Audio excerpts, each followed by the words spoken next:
వీడైతే వడాపావు అందులో మధ్యలో ఒకటి పోసిది ఏమన్నా వడ పెట్టించింది. ఇది వడాపావ్ అంట. వడాపావ్ మంచిగా ఉందారా? అందరం ఒక ముద్ద ఫ్రెండ్షిప్.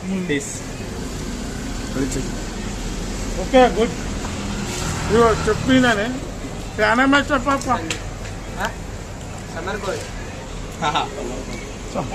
పేరు అడిగితే సమ్మర్ హిందీ పేరు హిందీ అంటే